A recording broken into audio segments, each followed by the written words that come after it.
Saúde tem que deixar de ser apenas uma escolha e passar a ser um estilo de vida. E o Papo Terapia de hoje, nós vamos falar sobre isso, né, Roberta? Sim. De como conseguir um bem-estar pleno. O que é esse bem-estar pleno? E para isso, a gente está com a presença de um convidado para lá de especial, o Marco, que nós vamos apresentar para vocês. E eu espero que esse vídeo, que esse programa possa, assim como os outros, trazer muitas dicas, né, de bem-estar e saúde e felicidade, né? Porque no fundo, o que todo mundo quer é ser feliz, né, gente? Não, Roberto? Foi buscando isso que eu conheci o Marco numa entrevista com o Fernando Betete e o Marco estava lá. E eu comecei a assistir e falei, gente, é isso que eu quero pra minha vida, eu preciso disso. E comecei a assisti-lo, né? E hoje nós estamos tendo o prazer de recebê-lo aqui. Olha só, que honra, né? Então nada melhor do que o próprio Marcos dizer, né? Falar um pouquinho dele. Marcos, muito bem-vindo, muito obrigada. Obrigado a vocês pela presença, né? Nós que agradecemos. Pela oportunidade de estar compartilhando essa ideia fantástica, né, do que vem a ser bem-estar. Nós estamos numa geração atual em que as pessoas estão buscando bem-estar. Eu não sei se vocês entendem a ideia, mas você sabe que quem dita as regras do mercado são os chamados baby boomers. Já ouviu falar do baby boomers? Eu sou da geração, né? Nós somos, a Roberta também, eu sei que eu sou. Eu não vou falar, né, gente? Eu assumo que sou. Mas para quem não entende, vou aproveitar para explicar. Você sabe que depois que terminou a guerra, 4 anos de guerra mundial, soldado na frente de batalha, 4 anos fora de casa, terminou a guerra, volta para casa, o que aconteceu? Criança. Explosão de nascimento de criança. Em uma década nasceu 1 bilhão de pessoas no mundo, ok? Foi uma explosão de nascimento de crianças e o mercado teve que acompanhar as necessidades dessas crianças. Sim, okay? Inicialmente fraldinha descartável, papinha, tá certo? Alimento para criança, brinquedos, isso na década de 40 para 50. Na década de 60... Eu entendo também que como os homens foram para a guerra, as mulheres assumiram muitos trabalhos, então precisavam dessa ajuda toda para ajudar a criar as crianças, né, Marco? Não, com certeza. A facilidade, né? O fato de reencontrar, 4 anos afastado do marido, namorado, que for, aí nascimento para todo lado. Mas aí ela já não tinha mais só a função de mãe dona de casa, ela começou a assumir outros trabalhos que os maridos não faziam então, né? Então o mercado, para acompanhar a evolução e atender às necessidades dessas crianças, foi ditando, essas crianças foram ditando a regra do mercado em si, da demanda. Na década de 60, nunca se construiu tanta escola só nos Estados Unidos do que em 1600 e tantos anos antes. Okay?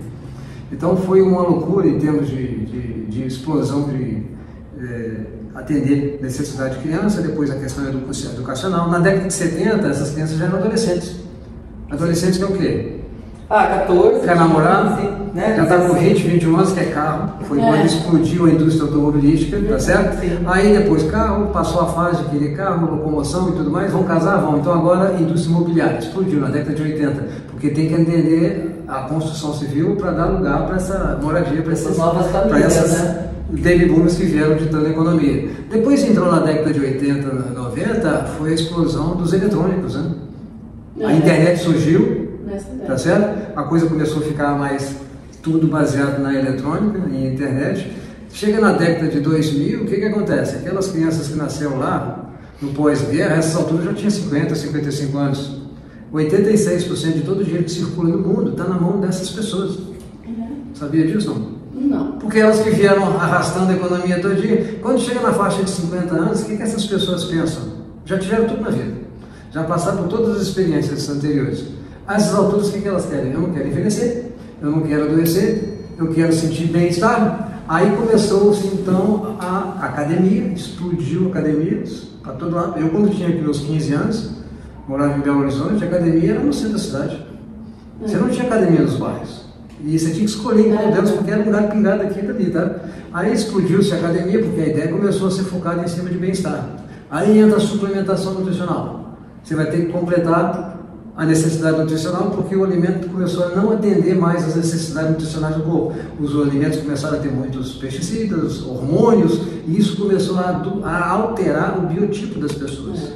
Aí as pessoas começaram a querer, vão entrar no mercado. Então esse conceito de bem-estar, ele expandiu de tal maneira que ele deixou de ser só na área física, mas voltou a também ser para o lado mental, emocional, onde a pessoa busca essa questão do bem-estar. E a geração que nasceu, os novos filhos, já crescem dentro de casa sabendo que é a cultura do bem-estar, que necessita suplementar, necessita sair fora. Eu não sei se você concorda comigo, mas essa geração, além de tudo isso que veio arrastando, foi essa geração que aumentou a expectativa de vida. Com certeza. Porque quando eu era adolescente, uma pessoa com 40 anos, a gente jogava velho, né? Exatamente. Hoje, né? Imagina, 40 anos está casando para ter filho ainda, né? Não, exato. É a hora que começa a estabilizar, né? Hoje você fala com uma pessoa de 60 que ela já é terceira idade, ela fica brava, né? Porque não é isso. Então... Mas sabe de uma coisa, a gente está conversando ali, Marco,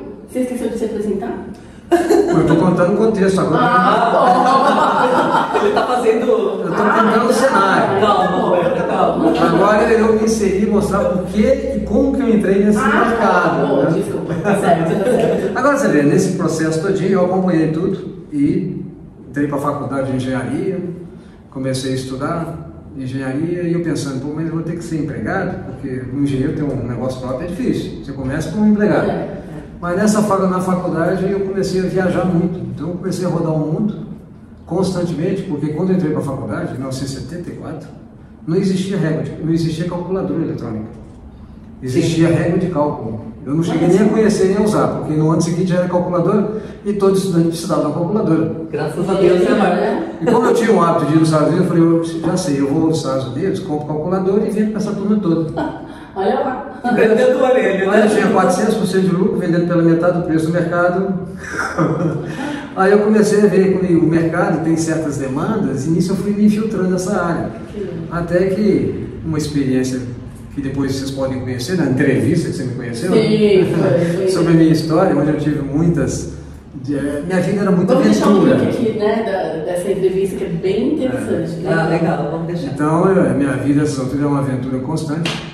Só sei que no final, no frigir dos ovos, eu acabei me envolvendo com uma ciência de cura pela mente, que é uma ciência metafísica de cura, e isso eu percebi e aprendi, a essa altura com bastante experiência suficiente já em termos de maturidade, para aceitar esse conceito, de que não só o seu corpo, como a sua realidade, ela é fruto da sua mentalidade. E eu comecei a me aprofundar no assunto, tudo voltado para autoconhecimento, desenvolvimento pessoal, até você chegar nessa metafísica. Foi quando eu comecei a passar por uma transformação interior muito grande, e nisso eu percebi que as pessoas estavam em busca desse tipo de bem-estar. Você está bem consigo mesmo e isso se espalha para todos os segmentos do seu foco de atenção no seu dia a dia. E comecei a ajudar pessoas, e as pessoas se transformavam. Eu ficava... Só na maneira de pensar. Só de pensar. Mudou a mentalidade e automaticamente o bem-estar começa a ser em outra dimensão. E eu gostei tanto da brincadeira que, você vê, faltando meio semestre para eu formar em engenharia, eu larguei. Falei, o meu negócio é mexer com pessoas. Aí fiz administração em Nova York, 2 anos, voltei para o Brasil, tive que fazer outro vestibular, porque eles não aceitaram minha mudança de curso de um para o outro. Fiz outro vestibular, entrei para administração, ciências contábeis. No final eu fiz 9 anos de faculdade, mas ao mesmo tempo eu falei, eu não quero emprego, você autônomo a vida inteira, eu falei, eu não quero um diploma. Faculdade eu tenho 9 anos, mas eu não formei. Nunca tive uma carteira de trabalho, eu falei, sempre eu vou ser independente, autônomo, mas buscando o meu bem-estar dentro dessa visão universal que eu passei a desenvolver. Então de lá para cá eu comecei a focar em ajudar pessoas através desse sistema metafísico de cura, que é inclusive um sistema reconhecido pelo governo americano. Fantástico. E isso me deu a oportunidade, hoje em dia eu tenho cursos online, tenho cursos presenciais, até que finalmente, como é um método de cura que você não mistura com medicina, você não mistura com medicações, tem que ser pensamento ou matéria, medicação. É um sistema muito radical, até que em 1996 eu conheci sobre nutrição celular. Foi quando eu entrei numa outra dimensão do bem-estar. Porque não é todo mundo que está pronto para entender e confiar que a mentalidade é suficiente para curar qualquer problema corpóreo, ou corporal, e ajudar a mudar a sua vida como um todo. E as pessoas querem isso, mas ao mesmo tempo querem continuar tomando o daí. A gente viu isso bastante isso nesse caso que teve em 2020. Que as pessoas queriam injeção, né? Queriam remédio. Eu, do meu convívio que eu conheci, falando dessa parte mental, né? Porque elas eram assim, extremamente regradas em alimentação convencional, alimentação que a gente compra na feira, come, ginástica e tal, mas esqueciam da parte aqui, ó. Só que depois, nessa situação que teve, mesmo elas tendo essa parte regrada, sucumbiram, porque não tinha a parte emocional gerenciada. E foi muito trabalhado, né? Essa questão do medo. O medo, né? Então, eu acho que muita gente morreu de medo, não é, Marco? É verdade. Eu acredito que muita gente morreu de medo. Mas que literalmente. Aí, ó, tá vendo como é importante tanto a nutrição celular, a nutrição verdadeira que chega até a célula, né? É isso aí. Então, dentro desse contexto todo, para quem não me conhece, eu sou o Marco Aurélio Pacífico. Prazer a todos. Agora tudo, né? Essa foi uma breve introdução. Quem quiser me conhecer pode estar lá no Instagram, Marco Aurélio Pacífico. E eu tenho um instituto, chama Instituto Pacífico. O foco dele é desenvolver pensadores e promover bem-estar completo, pleno. E nessa experiência toda que eu tenho tido, e eu comecei nesse processo em 1978, já são o quê? 46 anos de experiência na área, 47. O que eu descobri é que só existem na realidade 3 áreas de foco para você ter bem-estar pleno. Uma área é o bem-estar físico, ok? Querendo ou não, você vai ter que suplementar a sua alimentação, porque o alimento hoje em dia não consegue atender à necessidade nutricional do corpo.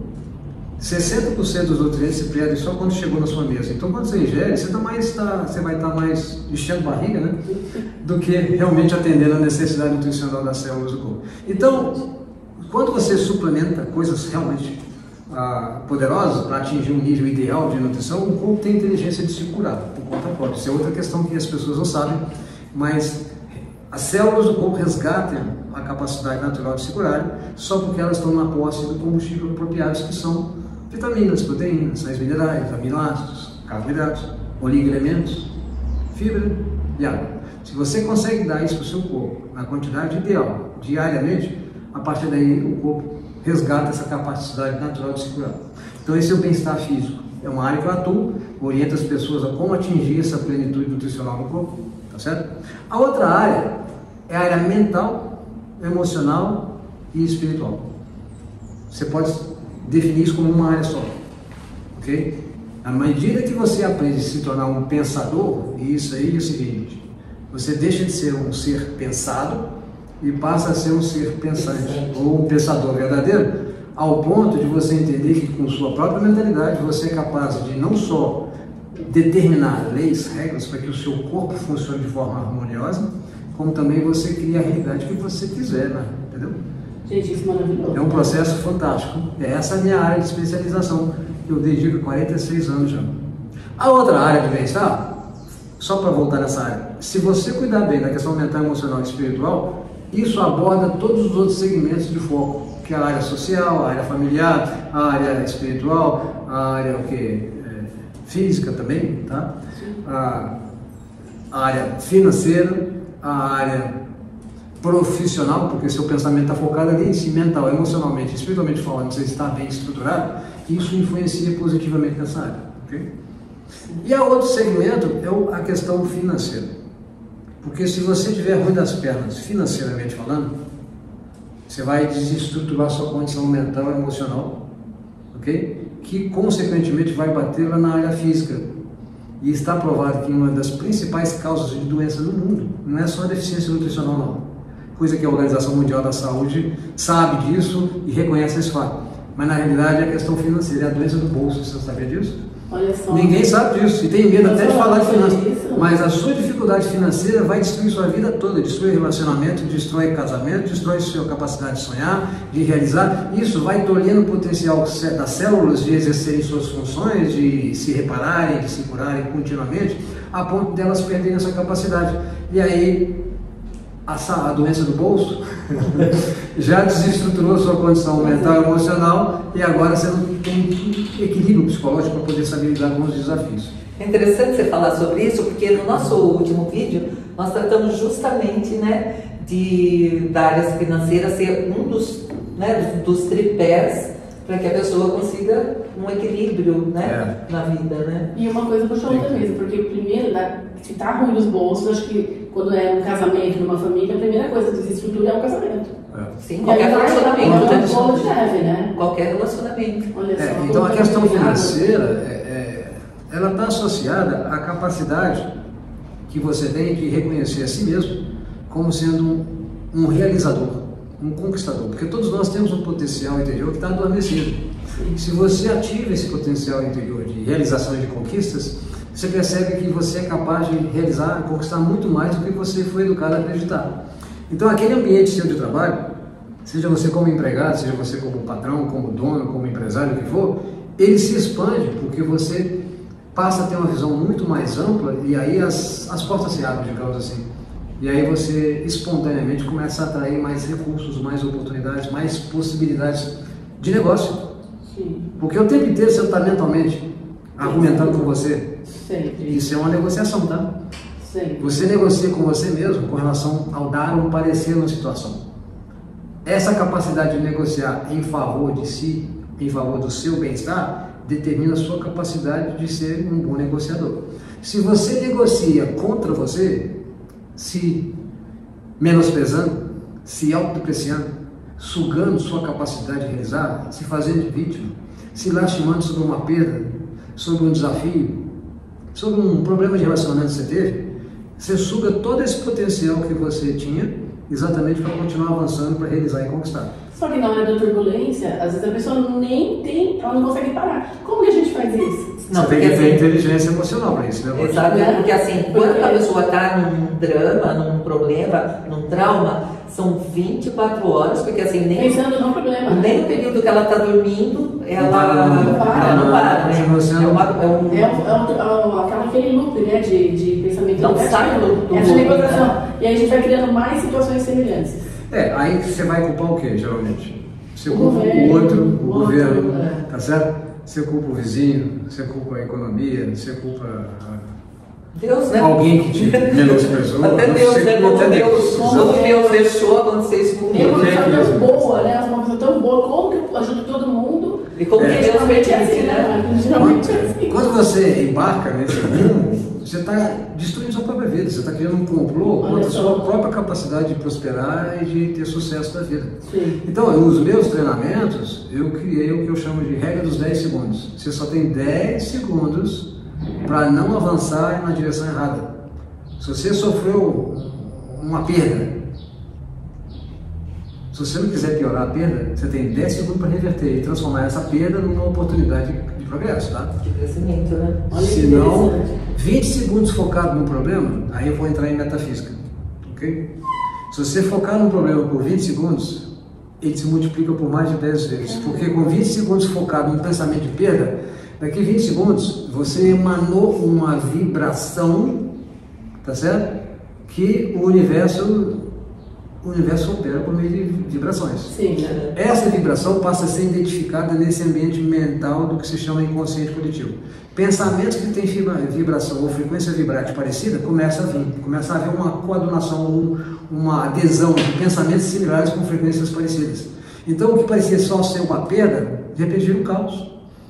E aí vira uma depressão irreversível e vira um problema, mas a culpa é de quem? Você não obedeceu a regra dos 10 segundos, a gente sabia que a gente 10 segundos, gente. Olha que dica de ouro. De ouro. Né?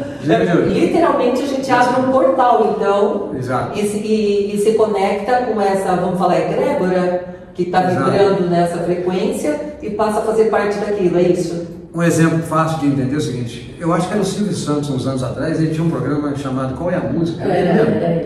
Eles tocavam uma nota no piano, seja qual for, e aí você tinha que adivinhar qual música. Uma nota não dá para adivinhar. Aí você toca duas também, não dá. Você toca três, na hora que você toca mais notas, você vai identificando a melodia. Na hora que você identifica a melodia, fala, agora eu já sei. A música é tal. O universo é a mesma coisa, o universo não entende. Eu quero uma casa, eu quero um carro, o universo não entende isso.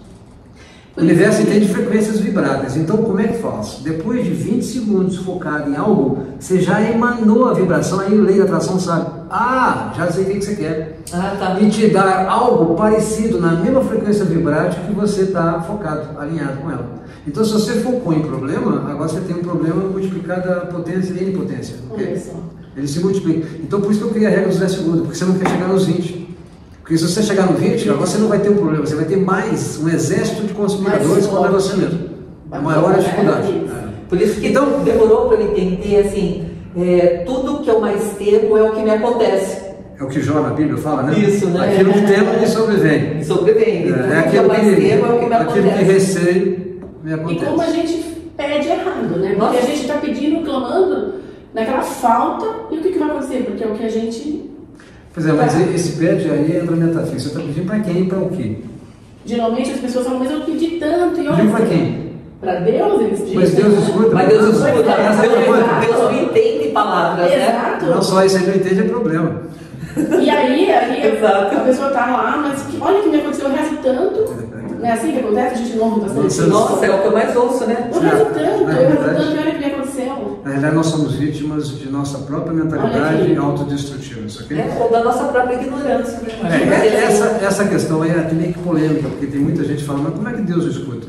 Aí o exemplo que eu dou é o seguinte: se você tentar convencer o sol que aqui hoje está de noite, que legal. O sol de cara vai chegar para você e falar, eu não estou entendendo noite, o que é noite? Ah, vem cá que eu vou te mostrar. Boa. Na hora que o sol vai chegando, ele continua não entendendo, ele nunca vai ver o sol. Porque a natureza do sol é emanar luz. A natureza de Deus é ser o bem infinito, tanto é que a palavra Deus vem do original, etimológico, que significa bem. Você sabia disso? Não, olha, gente, olha isso. Então, se Deus é tudo, o bem é tudo. Ele nem sabe o que é mal, porque e o mal? É impossível, né? Ao contrário de tudo, não é nada, então o mal tem que ser nada. Se você não entender a nulidade do mal, você sofre por ignorância, por não saber dos fatos. Aí você vai achar que você está sendo penalizado por um Deus que castiga um Deus. Isso aí é um Deus feito em imagem e semelhança do homem. O Marco, a gente ouve bastante isso. Quando a pessoa está com uma situação grave e aí já não tem mais o que fazer. E aí eles dizem, não, Deus quis assim. Exato. Sendo que Deus não conhece o mal, né? Nem criou uma doença. Coitado de Deus, Deus que toma. Como que a gente pode explicar isso para as pessoas que... Não, Deus não fez, nunca quis. Não. Eu acho que essa analogia do Sol e da Lua é perfeita para a gente explicar, perfeito. Então, quando você estiver implorando para obter uma resposta, lembra que depende do foco do que você está pensando. Então, você tem 10 segundos para transformar um problema numa oportunidade. Ok? Sim. Um limão numa limonada, não é assim? Então, se você, ao invés de olhar para um problema como algo que vai te obstruir, que vai te impedir de avançar, veja como um degrau que vai te fazer subir e chegar mais longe, mais alto. Alguma lição está ali pronta para você entender. Se você capta a lição daquele desafio que está tentando te provar ou te ensinar algo, acabou. Aquilo ali nunca mais funciona para você. Tanto é que na metafísica a gente tem uma regra seguinte: se você é curado de dor de cabeça pelo sistema metafísico de cura, nunca mais. Porque cura é cura, né? Eu entendo. Cura é definitivo. Definitivo, né? Fora disso, não seria uma cura, seria uma linha.